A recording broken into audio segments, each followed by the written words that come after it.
Hello students, आज के video में हम जेईई मेंस 2023 के फर्स्ट फरवरी के शिफ्ट 1 के केमिस्ट्री सेक्शन को डिस्कस करेंगे। तो सबसे पहले हम देखते हैं मार्क्स डिस्ट्रीब्यूशन क्या था। तो आप देख सकते हो as it is as usual 12th का वेटेज 11th के वेटेज से ज़्यादा है। इसका मतलब बार बार हम वही चीज़ रिपीट करेंगे। जो students 11th going to 12th हों और उनका 11th थोड़ा वीक हो गया हो तो घबराने की ज़रूरत नहीं है। 12th में आके आप अच्छे से मेहनत कीजिए तो आपका 12th तो स्ट्रांग होगा ही, 11th के भी कुछ टॉपिक्स आपके कवर अप हो जाएंगे जिससे कि आप जेईई मेंस में अच्छा परसेंटाइल स्कोर कर सकते हैं। फिर फिजिकल ऑर्गेनिक इनऑर्गेनिक देख सकते हो, फिर से इनऑर्गेनिक का वेटेज बढ़ा दिया है। आप देख सकते हो इस चीज़ को। अगर आप 12 शिफ्ट का जनवरी शिफ्ट में टोटल 12 पेपर हुए हैं तो एटलीस्ट 8 से 9 पेपर में इनऑर्गेनिक का वेटेज ज़्यादा है। इसका मतलब आपको एनसीईआरटी को इग्नोर नहीं करना है क्योंकि इनऑर्गेनिक के क्वेश्चन एनसीईआरटी से डायरेक्ट आते हैं विदाउट एनी डेटा चेंज। अच्छा, एक और चीज़ आपके लिए इंपॉर्टेंट डेटा पॉइंट है। इस शिफ्ट में 99 परसेंटाइल केमिस्ट्री में 70 मार्क्स पे आया है। मतलब ये कहेंगे कि इजी पेपर था क्योंकि 99 परसेंटाइल 70 पे पहुंच गया, मतलब ये इजी पेपर था। और ओवरऑल 99 परसेंटाइल 192 गया है जो कि अभी तक का हाईएस्ट है। अगर सारे शिफ्ट को देखोगे तो उसमें से सबसे हाईएस्ट 99 परसेंटाइल इसी शिफ्ट में गया है। मतलब कहो तो फिजिक्स केमिस्ट्री मैथ्स तीनों को भी कंबाइन कर दोगे तो ये शिफ्ट बाकी शिफ्ट से ज़्यादा ईजी था। चलो हम पेपर में क्वेश्चंस देखते हैं कि आखिर सही में ईजी था कि बच्चे अब तक बेटर प्रिपेयर्ड हो गए थे, क्योंकि ये लास्ट डे था जेईई मेंस का तो हो सकता है बच्चे बेटर प्रिपेयर्ड हो गए हो। चलिए फर्स्ट क्वेश्चन है। फर्स्ट क्वेश्चन सॉलिड स्टेट का लग रहा है। Which of the following represents the lattice structure of A0.95O containing A2 plus A3 plus and O2 minus? इस तरह के बहुत क्वेश्चन आए हैं, इस तरह के बहुत क्वेश्चन आए हैं। आप देख सकते हो A+2 A+3। तो होता क्या है, आपको ये तो पता है आयनिक लैटिस है तो ओवरऑल न्यूट्रल होगा। तो ओवरऑल न्यूट्रल होगा तो होता क्या है, इलेक्ट्रिकल न्यूट्रलिटी के लिए आपको पता है अगर A2 प्लस के लैटिस में A3 प्लस आयन आ रहा है तो इलेक्ट्रिकल न्यूट्रलिटी के लिए 3A2 प्लस को 2A3 प्लस रिप्लेस कर देगा। नेट चार्ज दोनों में +6 है तो 3A2 प्लस आयन को 2A3 प्लस रिप्लेस कर देगा। मतलब एक जगह वैकेंसी आ जाएगा। देखते हैं कौन से लैटिस से वैकेंसी है। इसमें वैकेंसी है, इस वैकेंसी नहीं दिख रहा है, इसमें तो इंटरस्टिशियल पोजीशन में चला गया है। वैकेंसी तो ऐसा कुछ दिख नहीं रहा है हमको, तो यही होगा, ए होगा। ठीक है, इस तरह क्वेश्चन एनसीईआरटी में डायरेक्ट दिया हुआ है। तो ध्यान रखिएगा आयनिक कंपाउंड है तो डिफेक्ट होने में भी आयनिक कंपाउंड इलेक्ट्रिकली न्यूट्रल होगा। तो 3A2 प्लस को 2A3 प्लस रिप्लेस कर देगा तो एक जगह वैकेंसी होगा जो कि यहाँ पे दिख रहा है, साफ साफ वैकेंसी है। बाकी ऑप्शंस में हमको कहीं वैकेंसी नहीं दिख रहा है, इसलिए ये ऑप्शन ज़्यादा सही है, ए होगा फोर्थ ऑप्शन। इजी क्वेश्चन है, एनसीईआरटी में इस कॉन्सेप्ट को अच्छे से एक्सप्लेन किया है। सॉलिड स्टेट में से क्वेश्चन है और ये इजी क्वेश्चन है। बाकी लोग परसेंटेज से भी कैलकुलेट कर सकते थे लेकिन ये ज्यादा इजी मेथड था। नेक्स्ट क्वेश्चन, आपको दिया हुआ स्ट्रक्चर है ना, एल्डो हेक्स 6 कार्बन है ना, 1 2 3 4 5 6। एक एल्डो हेक्सोज का स्ट्रक्चर दिया हुआ है और उसका क्या बनाना है, पायरानोज फॉर्म। अच्छा, तो ये देख सकते हो नंबरिंग करेंगे तो 1 2 3 सेकंड और थर्ड कार्बन में OH ऊपर होना चाहिए। पायरानोज फॉर्म में सेकंड और थर्ड कार्बन में OH ऊपर होना चाहिए। देखते हैं, फर्स्ट में है ये C1 होता है, ये C2 होता है, ये C3 होता है। ऊपर नीचे गलत है, ऊपर नीचे गलत है, ऊपर नीचे गलत है, तो फर्स्ट ऑप्शन ही सही है। ठीक, याद रखिएगा अगर ओपन चेन स्ट्रक्चर में OH लेफ्ट में है तो पायरानोज स्ट्रक्चर में OH ऊपर होगा, और ओपन चेन स्ट्रक्चर में H राइट में है तो पायरानोज स्ट्रक्चर में हाइड्रोजन नीचे होगा। ठीक है, तो वही चीज है, सेकंड थर्ड में OH लेफ्ट में है और यहाँ सेकंड थर्ड में OH ऊपर है, तो बिल्कुल सही है, फर्स्ट ऑप्शन होगा। जिन्होंने ऑप्शन बनाया ठीक से नहीं बनाया, क्योंकि जो बच्चा बस सेकंड थर्ड कार्बन को देखेगा उस आराम से कर दिया हुआ। ये इजी क्वेश्चन, बायोमोलिक्यूल्स का इजी क्वेश्चन है। नेक्स्ट क्वेश्चन, नेक्स्ट क्वेश्चन क्या है, Highest oxidation state of Mn is exhibited in Mn2O7. The correct statement about Mn2O7 are. Structure बनाए थे पहले,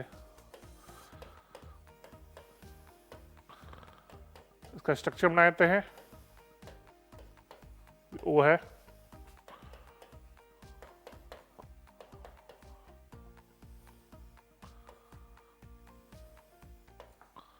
चलिए अब देखते हैं क्या है।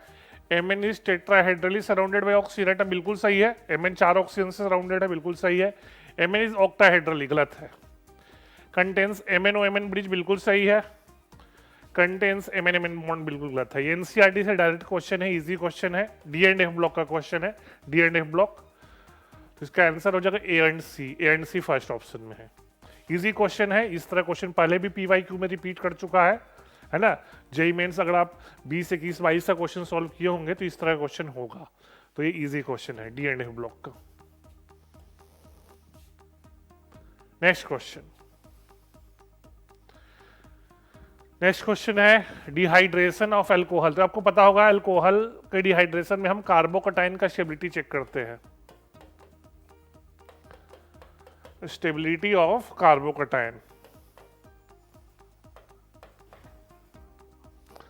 अगर कार्बोकटाइन ज्यादा स्टेबल होगा तो अल्कोहल का डिहाइड्रेशन फास्ट, कार्बोकटाइन काफी कम स्टेबल तो अल्कोहल का डिहाइड्रेशन बहुत स्लो। तो देखिए ए वाले में फिनॉल है, फिनॉल में जो कार्बोकटाइन बनेगा वो हाईली अनस्टेबल होगा, तो फिनॉल का डिहाइड्रेशन लास्ट में। तो ए ऑप्शन किस में है? लास्ट में। चलिए इन दोनों में है। अच्छा बी और डी देखते कौन फास्टेस्ट होगा। अच्छा बी में देख लो, बी में डिहाइड्रेशन करोगे तो बेंजीन बन जाएगा, बी में डिहाइड्रेशन करोगे तो बेंजीन बन जाएगा, और बेंजीन एरोमेटिक कंपाउंड है तो बी का डिहाइड्रेशन सबसे फास्ट होगा। तो सेकंड ऑप्शन है ना, फास्टेस्ट और स्लोएस्ट सेम कर लिए। ए का स्लोएस्ट क्योंकि फिनॉल में जब कार्बोकटाइन बनाओगे H2O हटा के तो बेंजीन पे प्लस आएगा जो कि हाईली अनस्टेबल है, और बी में डिहाइड्रेशन करोगे तो बेंजीन रिंग बन जाएगा जो कि हाईली स्टेबल होता है। तो बी में डिहाइड्रेशन फास्टेस्ट, तो बी फास्टेस्ट ए स्लोएस्ट, सेकंड ऑप्शन। ठीक है, ये भी इजी क्वेश्चन है। अल्कोहल फिनॉल ईथर क्वेश्चन है लेकिन इजी क्वेश्चन है, कुछ खास है नहीं, इसलिए इस शिफ्ट में लगता है 99% 70 पे चला गया। वही क्वेश्चन सारे इजी लग रहे हैं। नेक्स्ट क्वेश्चन देखते हैं। Assertion reasoning among helium neon argon krypton 1 gram of activated charcoal absorbs more of care, बिल्कुल सही है। क्रिप्टन का एटॉमिक मास सबसे ज्यादा है तो इसका वॉन्डरवॉल फोर्स भी सबसे ज्यादा होगा। सारे आपको नॉन पोलर गैस है तो मॉलिक्यूलर मास पे एटॉमिक मास पे डिपेंड करेगा वॉन्डरवॉल फोर्स। तो क्रिप्टन का एटॉमिक मास सबसे ज्यादा तो वॉन्डरवॉल फोर्स सबसे ज्यादा, तो ए तो सही है। रीजन देखे, the critical volume and critical pressure is highest for krypton but the compressibility factor critical point is lowest for krypton, ये गलत है। क्रिटिकल वॉल्यूम सबके लिए 3/8 होता है, याद रखना। क्रिटिकल वॉल्यूम चारों गैसेस के लिए 3/8 होगा, इसका फॉर्मूला पता होगा आपको क्रिटिकल वॉल्यूम का, PC VC by R TC. Value put कर दोगे ना तो 3/8 सबके लिए 3/8 होगा, तो रीजन गलत हो गया, ए सही रीजन गलत, फर्स्ट ऑप्शन।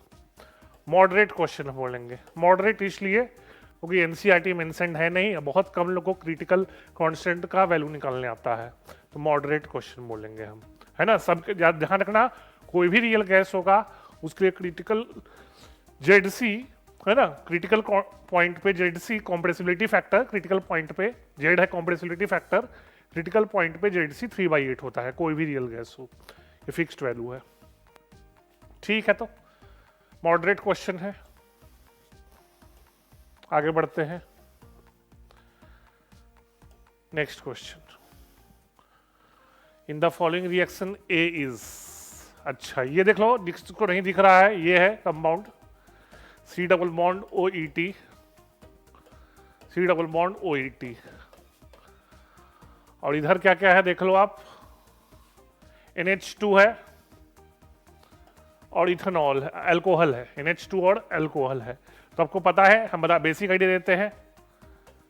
NH2 कैसे अटैक करेगा, मान लो इधर कोई ग्रुप से अटैच्ड हो, NH2 इस पर अटैक करेगा, ये बॉन्ड टूट जाएगा और ये बॉन्ड है ना, मतलब बेसिकली शॉर्टकट बताते हैं, देख लो बेसिकली क्या शॉर्टकट बताते हैं, है ना, इसी तो मैकेनिज्म हो गया। शॉर्टकट क्या है, NH2 इसका अटैक करेगा और ये बॉन्ड टूट जाएगा, है ना।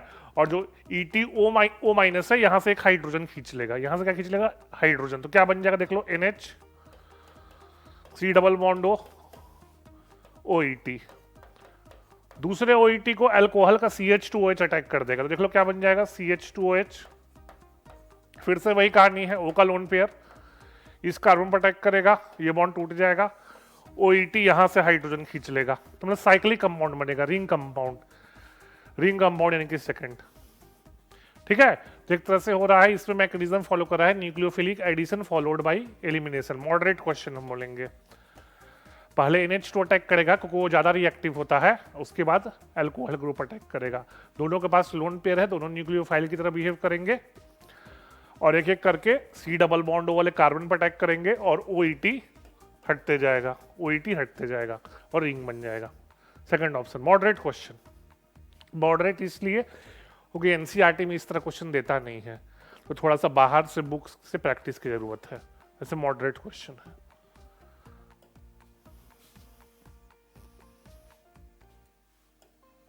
Next question chemistry everyday life से लग रहा है। ट्रैंकुलाइजर पहले भी रिपीट कर चुका है ना, ये आपको एंटी डिप्रेसेंट ड्रग होता है, ये पहले रिपीट कर चुका है, जनवरी शिफ्ट में पुराना पेपर सॉल्व किए होंगे तो दिखा होगा। तो A का 3, A का 3 कौन से ऑप्शन में है, A का 3 सिर्फ थर्ड ऑप्शन में, खत्म हो गया क्वेश्चन। जो बच्चा मेमोरी बेस्ड पेपर पहले सॉल्व किया होगा वो तुरंत कर दिया होगा। चलो बाकी भी देख ही लेते हैं। एस्पिरिन एंटी ब्लड क्लॉटिंग बिल्कुल सही, एंटीबायोटिक का एग्जाम्पल है बिल्कुल सही, एंटीसेप्टिक ये है सोफ्रामाइसिन बिल्कुल सही, है ना। तो हम इसको इजी क्वेश्चन बोलेंगे। इजी इसलिए वो रिपीट किया है, इजी क्वेश्चन इसलिए है क्योंकि जनवरी में ही पुराने शिफ्ट में क्वेश्चन रिपीट किया है, तो जो बच्चा मेमोरी बेस्ड पेपर देखा होगा वो तुरंत कर दिया होगा। इजी क्वेश्चन है ये, chemistry in everyday life chapter से, NCERT से डायरेक्ट क्वेश्चन है। नेक्स्ट क्वेश्चन, नेक्स्ट क्या है, chlorine can easily combine with oxygen to form oxides and the product has tendency to explode. बिल्कुल सही है, ये NCERT बुक में दिया हुआ है। Cl2O हो गया, ClO2 है ना, Cl2O6, ये सारे ऑक्साइड्स है ना एक्सप्लोड करने का टेंडेंसी रखते हैं, तो ये तो सही है। Chemical reactivity of an element can be determined by it's reactor, बिल्कुल सही है, ये तो मेंडलीव पीरियोडिक टेबल से भी पता चल गया था, तो दोनों सही है। फर्स्ट ऑप्शन है ना, सेकंड पार्ट पीरियोडिक का है, first part P block group 17 से है, तो फर्स्ट सेकंड दोनों सही है। हम इसको हम मॉडरेट क्वेश्चन कहेंगे, वही क्लोरीन के ऑक्साइड्स बच्चे पढ़ते नहीं है ना, थोड़ा सा NCERT में एक बड़े से पैराग्राफ में दिया हुआ है ना, थोड़ा बच्चे उस पैराग्राफ को नेग्लेक्ट करते हैं, तो मॉडरेट क्वेश्चन हम बोलेंगे क्योंकि थोड़ा सा NCERT के इन डेप्थ से क्वेश्चन है, जो बच्चा NCERT वर्ड बाय वर्ड पढ़ता है वही इसको आंसर कर पाया होगा। ठीक है, आगे बढ़ते हैं। नेक्स्ट क्वेश्चन, लग तो रेजोनेंस का क्वेश्चन लग रहा है, देखते हैं। रेजोनेंस इन कार्बोनेट आयनिज, ठीक है, कैनोनिकल स्ट्रक्चर बना दिया है। एक चीज आपको बताया था पहले ही, कैनोनिकल स्ट्रक्चर रियल लाइफ में एग्जिस्ट नहीं करता, ये याद रखना, रियल लाइफ में सिर्फ रेजोनेंस हाइब्रिड एग्जिस्ट करता है, कैनोनिकल स्ट्रक्चर एग्जिस्ट नहीं करता। चलिए देखते हैं। It is possible to identify each structure, गलत है भाई, एग्जिस्ट नहीं करता, आइडेंटिफाई कैसे करोगे। ऑल दीज स्ट्रक्चर, बिल्कुल गलत, एग्जिस्ट ही नहीं करता भाई, थ्योरेटिकल है ये। सिंगल स्ट्रक्चर बिल्कुल से रेजोनेंस हाइब्रिड, ध्यान रखना, कैनोनिकल स्ट्रक्चर रियल लाइफ में एग्जिस्ट नहीं करता, ये थ्योरेटिकल है, रेजोनेंस थ्योरेटिकल कॉन्सेप्ट है, तो ये तीनों स्ट्रक्चर रियल लाइफ में एग्जिस्ट नहीं करते हैं। जब एग्जिस्ट ही नहीं करेंगे तो इक्विलिब्रियम कहां से एस्टैब्लिश होगा। तो फर्स्ट सेकंड थर्ड गलत है, फोर्थ सही है, केवल रेजोनेंस हाइब्रिड एग्जिस्ट करता है, कैनोनिकल स्ट्रक्चर एग्जिस्ट नहीं करता है, केमिकल बॉन्डिंग चैप्टर में NCERT में साफ साफ दिया हुआ है। मॉडरेट क्वेश्चन हम बोलेंगे, मॉडरेट इसलिए क्योंकि कोई बहुत बच्चे उतना डेप्थ इन डेप्थ में पढ़ते नहीं हैं।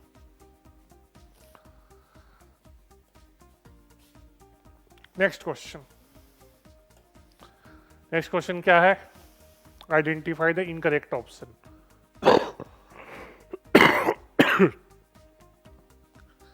पहला सही है, सब्स्टिट्यूशन रिएक्शन पहला सही है, ये गलत है, ये गलत है, एल्कोहलिक KOH सब्स्टिट्यूशन नहीं करता, ये एलिमिनेशन करता है। तो ये सब्स्टिट्यूशन दिखाया तो गलत है, ये तो इनकरेक्ट 2 हो जाएगा। बाकी सब तो सही है, इलेक्ट्रोफिलिक सब्स्टिट्यूशन और ये डॉज प्रोसेस, ये सही है, ये सही है, ये गलत है, क्योंकि एल्कोहलिक KOH अल्कीन बनाएगा, अल्कोहल नहीं बनाता। साफ साफ NCERT से है, easy question. Alcoholic KOH elimination करता है तो अल्कीन बनाएगा, अल्कोहल नहीं बनाता।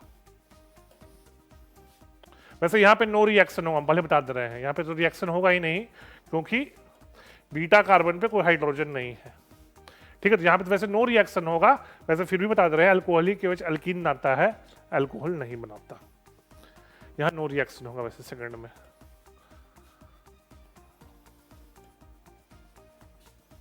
चलिए नेक्स्ट कोऑर्डिनेशन का लग रहा है।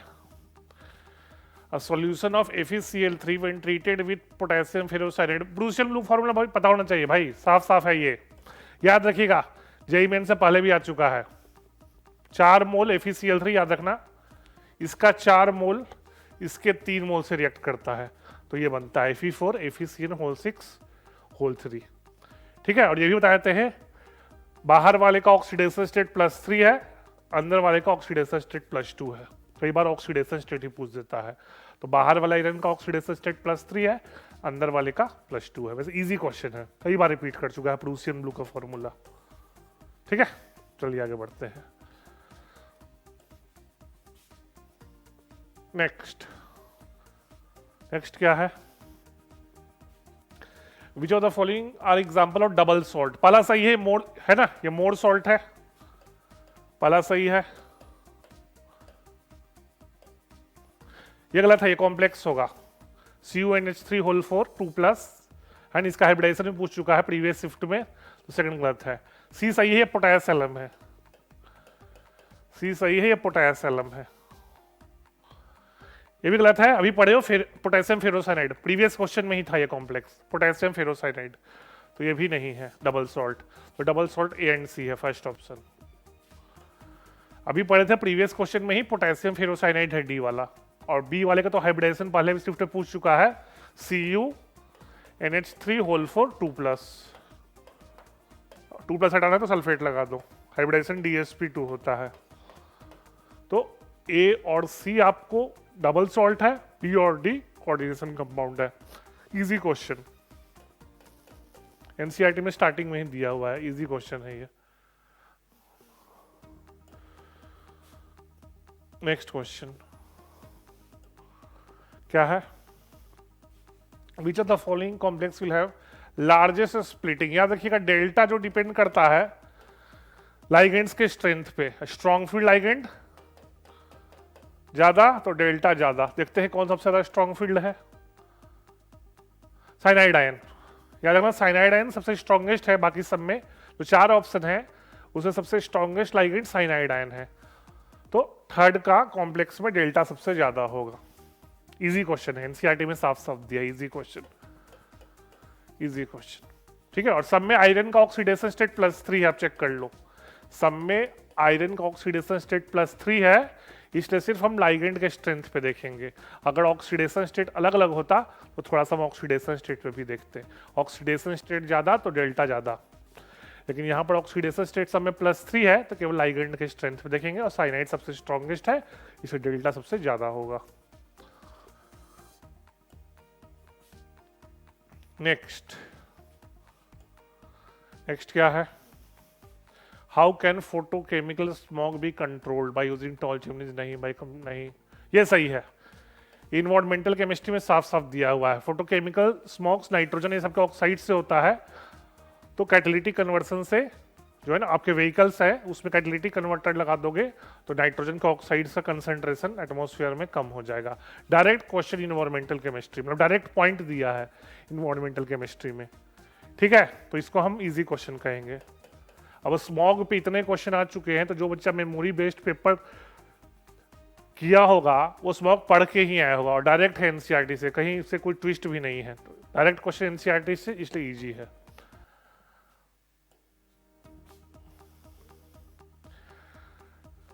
नेक्स्ट क्वेश्चन एस ब्लॉक का लग रहा है, स्लेग्ड लाइम कैल्शियम हाइड्रोक्साइड, बिल्कुल सही। चलो देखते हैं, ए का 2, ए का 2 कितने ऑप्शन में है? खत्म हो गया भाई, हो गया, एक ही ऑप्शन में ए का 2 है, खत्म हो गया, इजी क्वेश्चन। चलो बाकी भी देख ही लेते हैं। बी का 2 नहीं भाई, डेड बर्न प्लास्टर्ड होता है कैल्शियम सल्फेट, गलत है। डेड बी का 4 होता है, थोड़ा सा हम देख लेंगे उनको बाकी ऑप्शन। कॉस्टिक सोडा NaOH होता है, सी का 1। वाशिंग सोडा डी का 3। तो बाकी भी मैच कर गया, मतलब यहां पर बी का 4 होगा, ये थोड़ा सा बी का 4 होगा, इसको 4 कर दीजिए, ठीक है। ए का 2, बी का 4, सी का 1, डी का 3। डायरेक्ट क्वेश्चन है इस ब्लॉक का।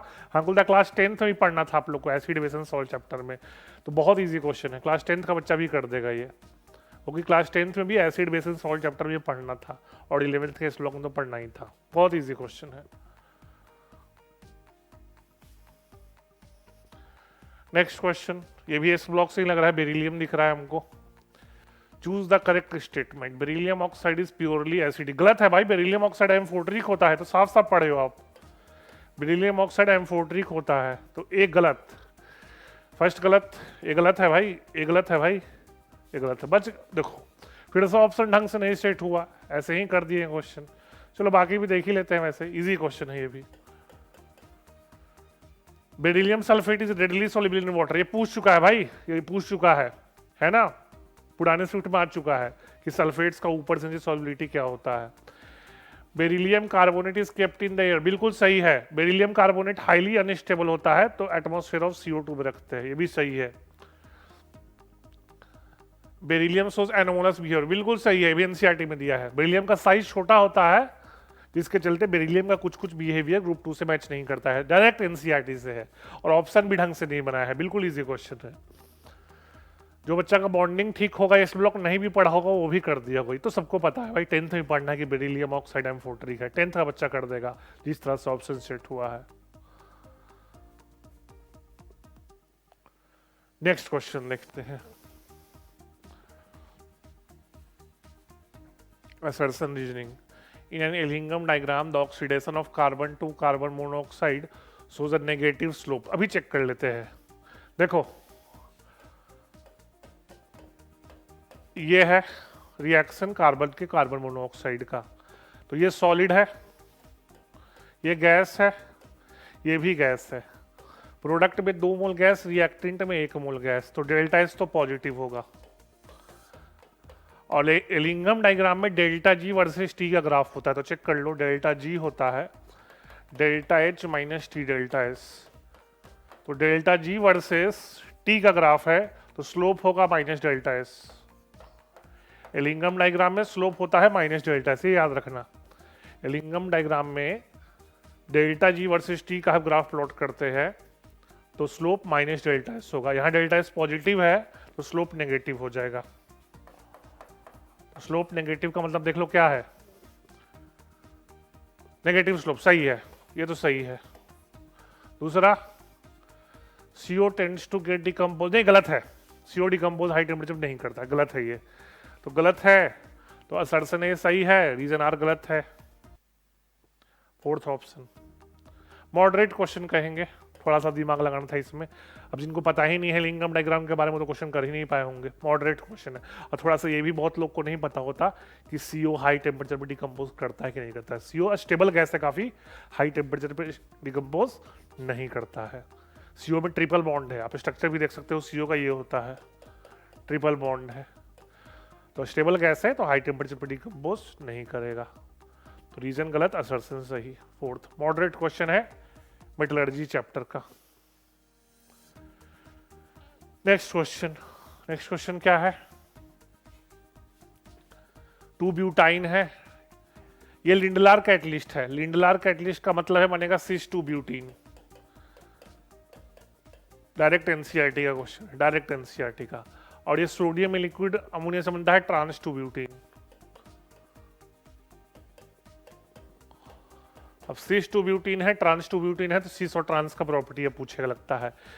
हाँ, सिस ज्यादा पोलर है, सिस ज्यादा पोलर है, तो ए का सॉल्युबिलिटी बी से ज्यादा होता है, बिल्कुल सही।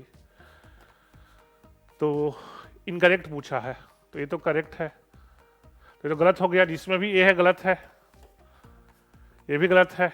चलिए, boiling point and melting point of A R high, हाँ बिल्कुल सही है। सिस का बॉइलिंग पॉइंट ज्यादा होता है और ट्रांस का मेल्टिंग पॉइंट ज्यादा होता है, तो बी तो बी भी सही है, बी भी सही है, तो सारा ही गलत हो गया भाई।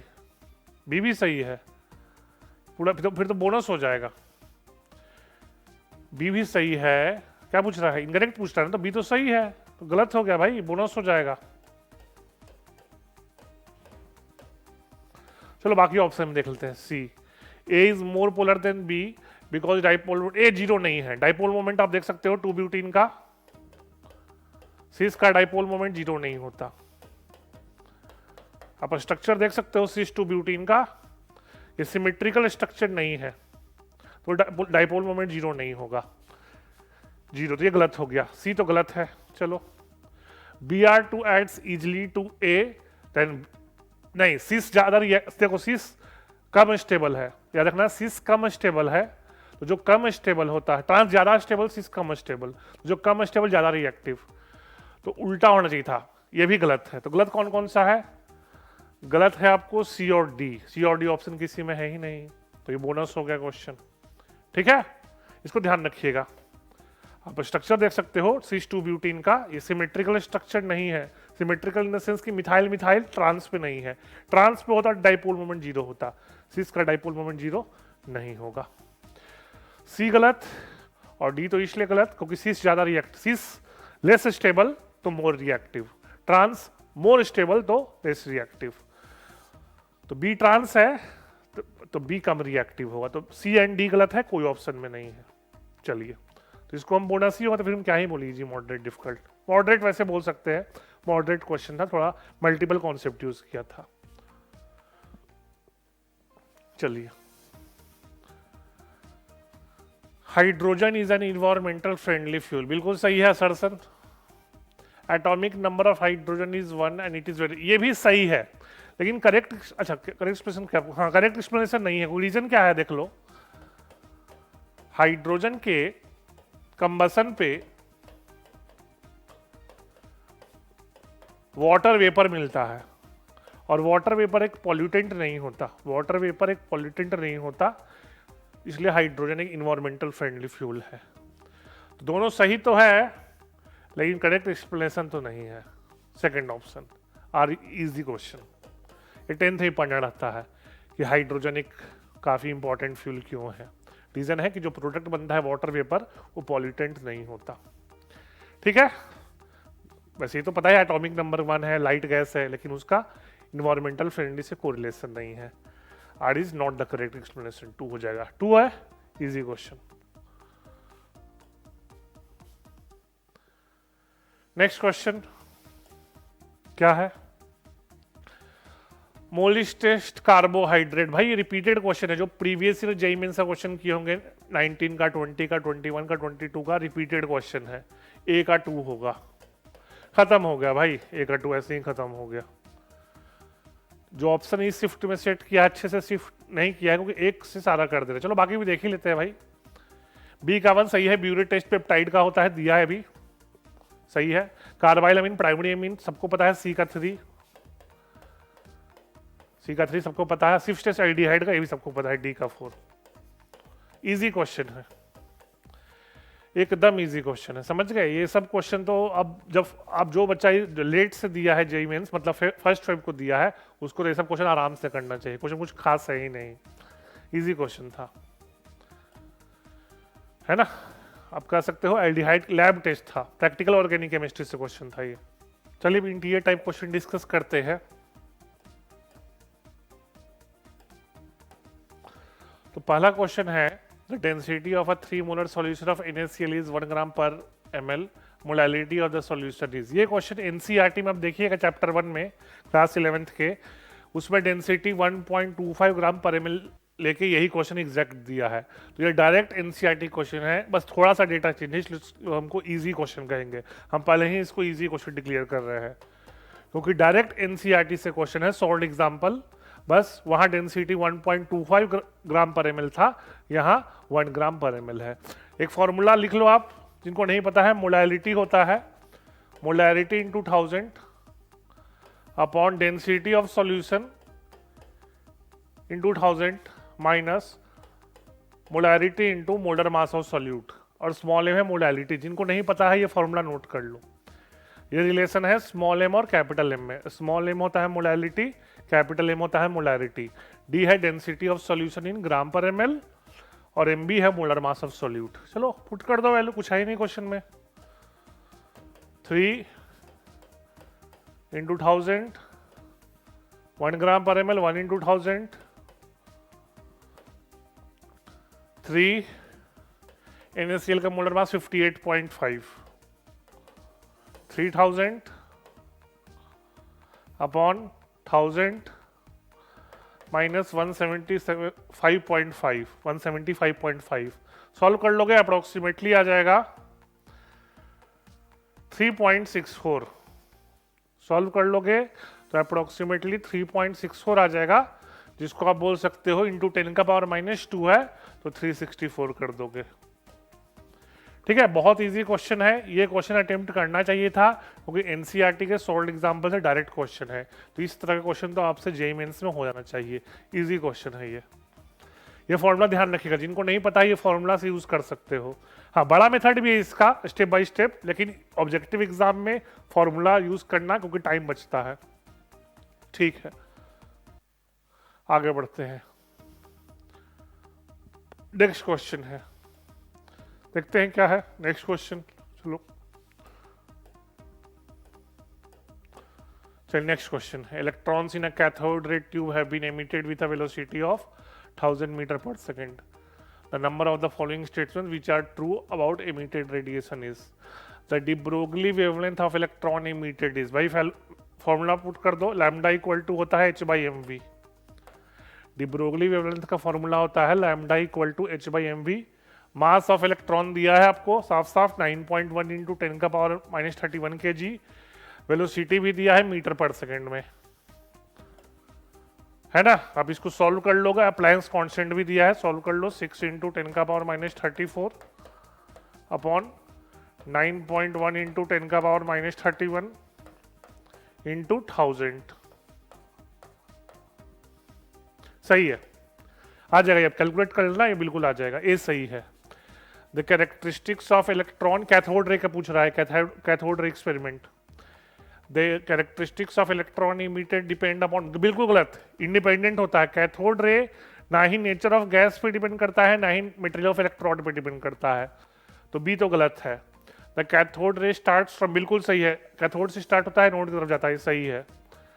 The nature of emitted electron depend upon nature, बिल्कुल गलत है। याद रखना कैथोड रे का नेचर मटेरियल ऑफ इलेक्ट्रोड और नेचर ऑफ गैस पे डिपेंड नहीं करता है। एनसीईआरटी में साफ साफ दिया है आपको स्ट्रक्चर ऑफ एटम के सेकंड पेज में। तो दो सही है, हम इसको इजी क्वेश्चन कहेंगे। डायरेक्ट एनसीईआरटी से, और कैथोड रे के बारे में क्लास 9th में पढ़ना था, तो बेसिक आइडिया तो वहीं से मिल गया होगा आपको, है ना। प्लस 11th के एनसीईआरटी में भी तो है ही। तो इजी क्वेश्चन है, दो सही है। पहला डी ब्रोगली वेवलेंथ वाला, दूसरा कैथोड रे कैथोड से ओरिजिनेट करता है और एनोड की तरफ जाता है। तो 2 स्टेटमेंट्स करेक्ट है। इजी क्वेश्चन, ये क्वेश्चन करने लायक था। तीसरा क्या है, sum of oxidation states of bromine. Bromic acid होता है, याद रखना, HbRO3, और पर ब्रोमिक होता है HbRO4। फॉर्मूला चेक कर लो ऑक्सीडेशन स्टेट का, X +5 +7, सम पूछ रहा है +12 हो जाएगा, तो आंसर है 12। बहुत इजी क्वेश्चन है, सबसे इजी क्वेश्चन कहेंगे इंटीरियर टाइप में। फॉर्मूला पता ऑक्सीडेशन स्टेट का, ब्रोमीन का X मान लो, एक करके दिखा देते हैं। हाइड्रोजन का +1, 3 ऑक्सीजन है, 3 इंटू -2, 1 इंटू X प्लस, एक मिनट, X +1 प्लस, सॉरी एक मिनट, X +1 plus 3 into -2, compound neutral equal to 0, तो X हो जाएगा +5। उसी तरह से +7 आ जाएगा, +12। Very easy question. हम बोलेंगे इंटीरियर टाइप में आपको ये क्वेश्चन तो अटेम्प्ट करना ही चाहिए था। पी ब्लॉक से है, डायरेक्ट फॉर्मूला है और इंपॉर्टेंट फॉर्मूला है, तो आपको पता होना चाहिए क्योंकि ऑक्सो एसिड्स ऑफ हैलोजन पूछता है। इजी क्वेश्चन है। +5 +7 +12 हो जाएगा। नेक्स्ट क्वेश्चन इलेक्ट्रोकेमिस्ट्री का लग रहा है, वैसे देखते हैं। At what pH given half cell will have electrode potential 1.282 volt. चलो पर इसका हाफ सेल रिएक्शन लिख दो। MnO4 minus +5 electron +8H plus gives Mn2 plus 4H2। ये reaction D and F block में बहुत बार आप किए होगा प्रैक्टिस। सिंपल है, 4 ऑक्सीजन है तो 4H2O, 8 हाइड्रोजन तो 8H प्लस, सिंपल बैलेंसिंग है। नेक्स्ट इक्वेशन लगा देते हैं। ई सेल दिया है कितना 1.282 volt equal to E naught दिया है 1.54 वोल्ट माइनस 0.059, एन साफ साफ दिख रहा है 5 होगा, लॉग ऑफ Mn2 प्लस यानी कि 10 का पावर -3 अपॉन MnO4 माइनस 10 का पावर -1। pH पूछ रहा है तो H प्लस तो वैल्यू फाइंड ही करना है, तो H plus into H plus का पावर 8। ठीक है, इसको सॉल्व कर लो आप। क्या हो जाएगा है ना, 1.282 1.5 में से घटा दो 1.540 1.282 25 हो जाएगा है ना, 53 में 258 है ना, minus 0.258 equal to minus 0.059 by 5 log of ऊपर 10 का पावर -2 हो जाएगा अपॉन H प्लस का पावर 8। यहां से माइनस माइनस हटा दो है ना, और सॉल्व कर लोगे, सॉल्व कर लीजिएगा। अच्छा याद रखिएगा minus log H plus pH होता है ना, तो सॉल्व कर लीजिएगा आप, तो इसको आ जाएगा, आप कर दो 5 से मल्टीप्लाई कर दो, सॉल्व कर लोगे pH अप्रोक्सीमेटली 3 आ जाएगा। सॉल्व कर लेना, pH अप्रोक्सीमेटली 3 आ जाएगा, थोड़ा कैलकुलेशन है, बाकी बेसिक एक्सप्रेशन सॉल्व कर लेना। इसको 5 से मल्टीप्लाई करके 0.059 से डिवाइड कर देना और लॉग उसको लॉग a बाई बी को ब्रेक कर देना, log a minus log B है ना। और ये याद रखना minus log H plus pH होता है, सब्स्टिट्यूट कर देना, minus log H plus equal to pH होता है। ठीक है ना, तो pH अप्रोक्सीमेटली 3 आ जाएगा। मतलब नियरेस्ट इंटीरियर पूछ रहा है 2.9 समथिंग आएगा, जिसको तुम 3 लिख सकते हो है ना। आप ऐसे भी देख सकते हो 10 का पावर -3 पुट करके -24 22 बाई 22 इंटू 0 है ना 13.2, हाँ सही है, आ जाएगा, यही आ जाएगा, बिल्कुल सही है। तो pH 3 के आसपास आएगा। मॉडरेट क्वेश्चन कहेंगे, मॉडरेट इसलिए और कैलकुलेशन थोड़ा टफ था, मेरे अनुसार ये क्वेश्चन आप छोड़ सकते थे। इंटीरियर टाइप में 10 में से 5 ही करना होता है, तो ये क्वेश्चन आप स्किप कर सकते थे क्योंकि कैलकुलेशन बहुत ज़्यादा था। मॉडरेट क्वेश्चन डिफिकल्ट नहीं है, वही कॉन्सेप्ट तो बहुत ईजी है, जो डिफिकल्टी थोड़ा बहुत आ रहा है वो कैलकुलेशन में आ रहा है। Moderate question. नेक्स्ट क्वेश्चन क्या है, number of isomeric compounds with molecular formula C9H10 है ना। तो डिग्री ऑफ अनसैचुरेशन पहले निकाल लेते हैं, बताए थे पहले आप लोगों को technique. 2 into number of carbon atoms plus 2 minus number of hydrogen atoms upon 2, 18 20 5 हो जाएगा। डिग्री ऑफ अनसैचुरेशन 5 है, जिसमें से बेंजीन रिंग तो होना ही है इसमें, तो एक तो रिंग के चलते हो तो 4 पाई बॉन्ड है आपके पास, एक तरह से 4 पाई बॉन्ड है, बेंजीन के अंदर 3, तो मतलब एक बाहर होगा। Do not dissolve in NaOH, मतलब फेनॉल तो नहीं हो सकता, फेनॉल नहीं हो सकता। Do not dissolve in HCl, ठीक है, मतलब एनिलीन टाइप कुछ नहीं हो सकता। Do not give orange precipitate, मतलब एल्डिहाइड कीटोन नहीं होगा। On hydrogenation gives identical compound. C9H12 है, मतलब आपको पता है बेंजीन के अंदर पाई बॉन्ड है, उसका तो हाइड्रोजनेशन नहीं होता, लेकिन जो बाहर डबल बॉन्ड है उसका होता है। गेस करते हैं, देखिए ये अच्छा क्वेश्चन है, वैसे मेरे अनुसार ये क्वेश्चन छोड़ देना चाहिए था आपको, इसमें बहुत टाइम लगता है, इसमें डिफिकल्ट क्वेश्चन हम बोलेंगे इसको, ये एक्चुअली में डिफिकल्ट क्वेश्चन है, बहुत सोचना पड़ता है। गेस करते हैं, देखिए क्या आता है। 6 कार्बन है,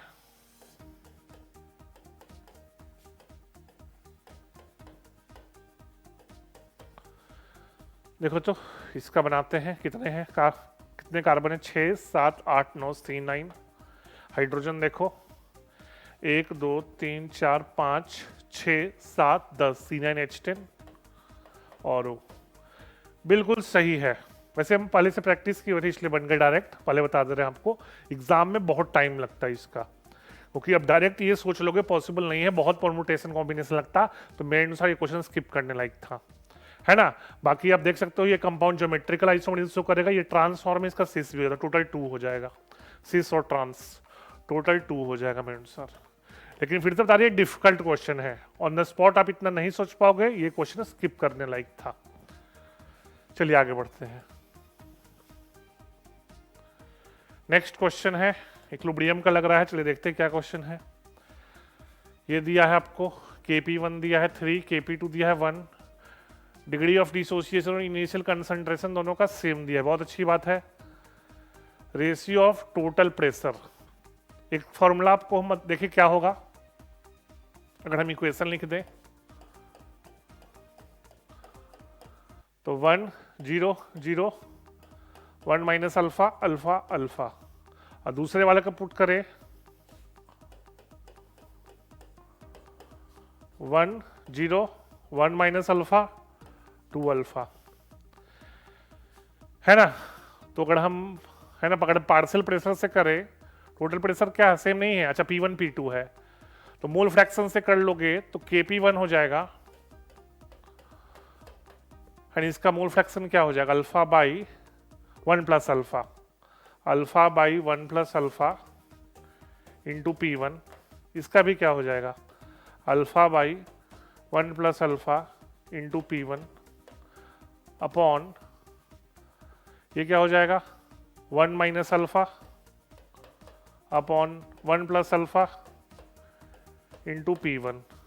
उसी तरह से Kp2 क्या हो जाएगा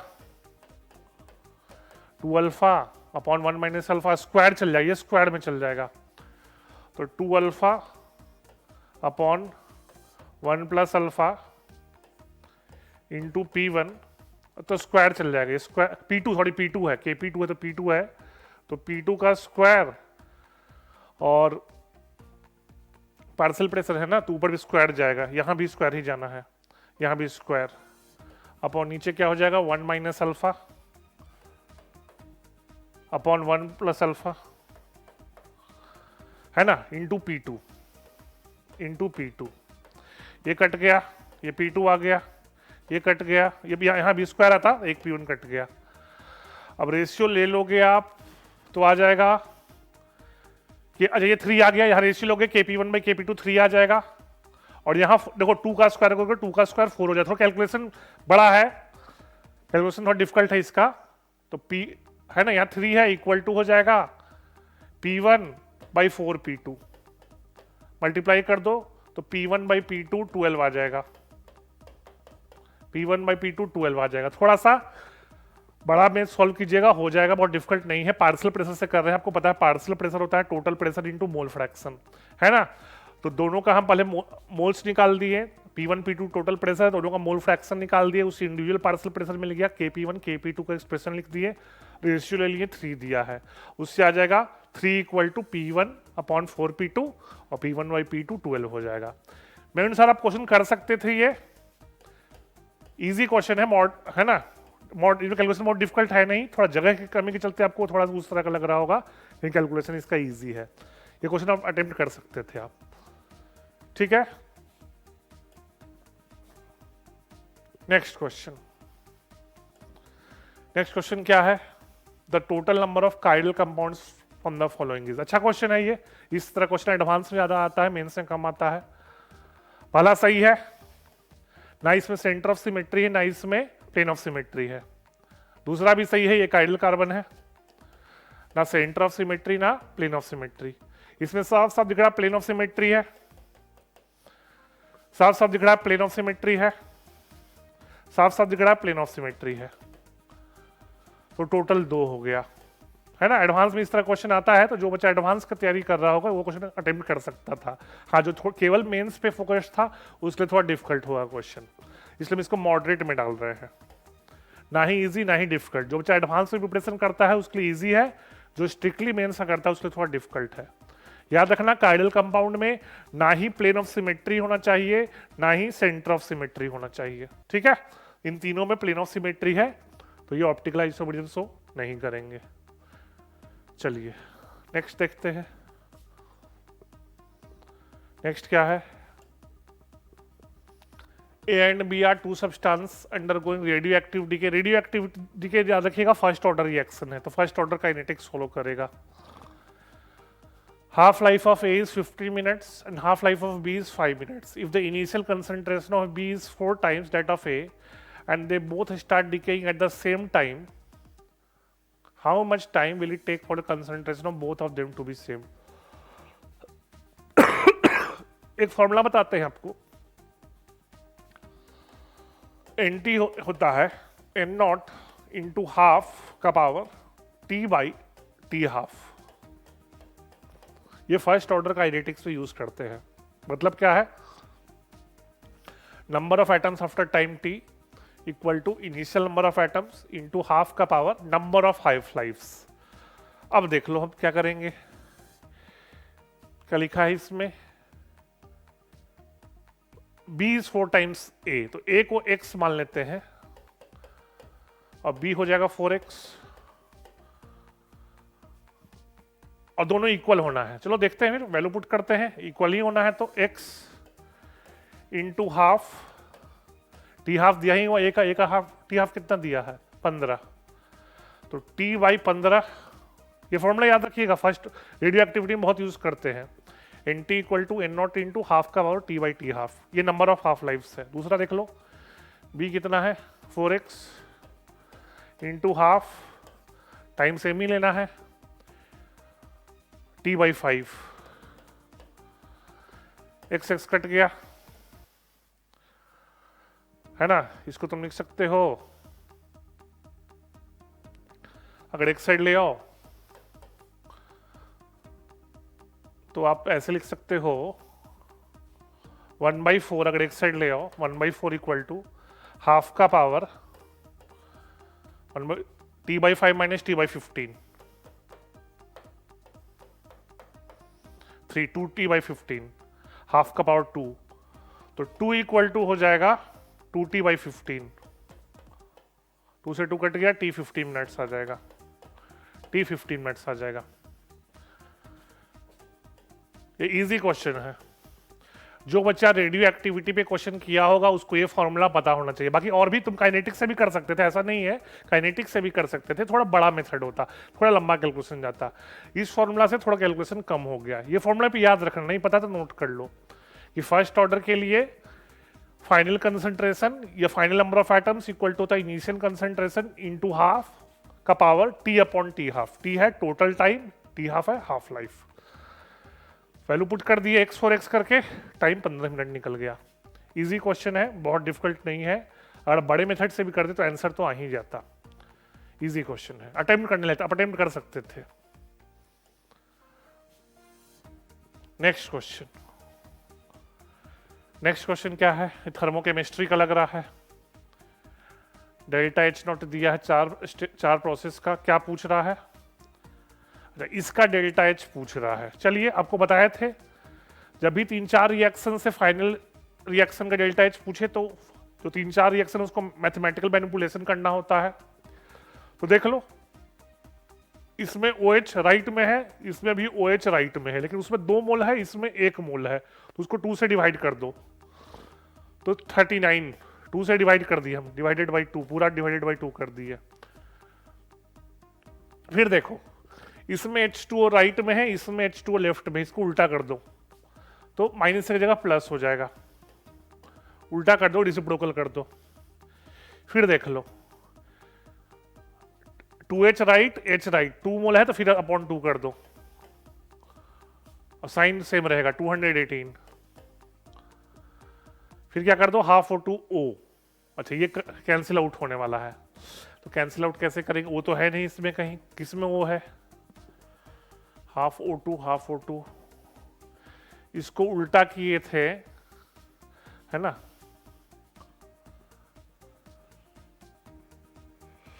इसका जरूरत पड़ेगा भी, ये जरूरत है भी, देखे तो ये जो हमको जरूरत है भी नहीं। जो फोर्थ डेटा है इजी कहीं वो नहीं है, ये ऐसे ही दिया कंफ्यूज करने के लिए। इस डेटा का कोई यूज नहीं है, इस डेटा का कोई यूज नहीं है, ऐसे ही एक एक्स्ट्रा डेटा दे दिया आपको कंफ्यूज करने के लिए। आप फर्स्ट को 2 से डिवाइड करो, थर्ड को 2 से डिवाइड करो, इसको उल्टा कर दो, ऐड कर दोगे डायरेक्ट ही आ जाएगा। अब इसको ऐड कर दो, 499 किलो जूल पर मोल, 499 किलो जूल पर मोल, तो x 499 है।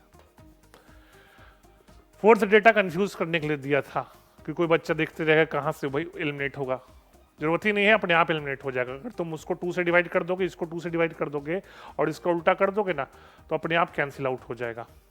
इसका कोई जरूरत है ही नहीं, ये कंफ्यूज करने के लिए है। इजी क्वेश्चन है, जो बच्चा थर्मोडायनेमिक्स थर्मोकेमिस्ट्री क्वेश्चन प्रैक्टिस किया होगा, कुछ खास क्वेश्चन है नहीं, और जो अच्छे स्टूडेंट्स हैं वो इन सब चीज़ों से कंफ्यूज नहीं होते हैं, है ना। जो क्वेश्चन सॉल्व नहीं करता है वो इन सब चीज़ों से कंफ्यूज होता है। ठीक है, नेक्स्ट क्वेश्चन है। नेक्स्ट क्वेश्चन क्या है? 25 ml of an aqueous solution of potassium chloride was found to require 20 ml of, वो तो पता है 1 mole silver nitrate 1 mole KCl select करेगा, तो M1V1 कर दो, 25 into M equal to 20 into 1, M आ जाएगा 0.8, तो KCl सॉल्यूशन का मोलैरिटी 0.8 आ गया।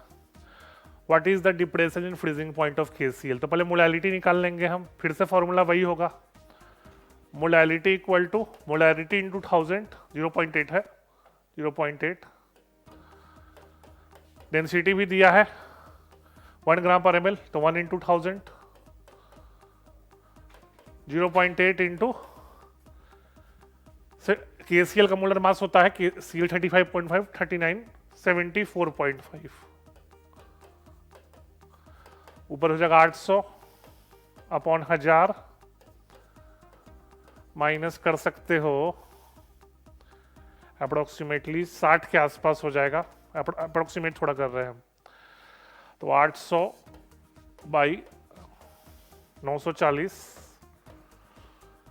नियरेस्ट इंटीजर है ना, तो सुनो इसको 0.85 मान लेते हैं हम, 0.85, तो मोलैलिटी 0.85 आ गया, और 100% आयनाइजेशन है तो KCl का I2 हो जाएगा, KCl K plus Cl minus break करेगा तो I2 हो जाएगा। तो डेल्टा TF निकाल लो, डेल्टा TF क्या होता है, IKF इंटू एम, I2 है, KF क्या दिया है, 2 दिया है, M 0.85 दिया है, तो 2 2 जा 4, 4 इंटू 0.85 अप्रोक्सीमेट 3.40, जब अप्रोक्सीमेटली 3 हो जाएगा, 3 हो जाएगा, 3.40 है तो नियरेस्ट इंटीजर 3 है। थोड़ा सा इसमें कैलकुलेशन में ध्यान रखना था, क्योंकि बहुत लोग अप्रोक्सीमेशन 4 भी कर दिए होंगे, थोड़ा ध्यान रखना था, है ना, थोड़ा ढंग से कैलकुलेशन करना था। 0.85 होगा, 4 से मल्टीप्लाई करोगे तो 3.4 आ जाएगा, तो नियरेस्ट इंटीजर 3 है। मॉडरेट क्वेश्चन, मॉडरेट इसलिए कि थोड़ा कैलकुलेशन था और कैलकुलेशन थोड़ा सा ध्यान रखना था, कैलकुलेशन जो बच्चा ध्यान नहीं रखता वो हो सकता है 4 लगा के आ जाता।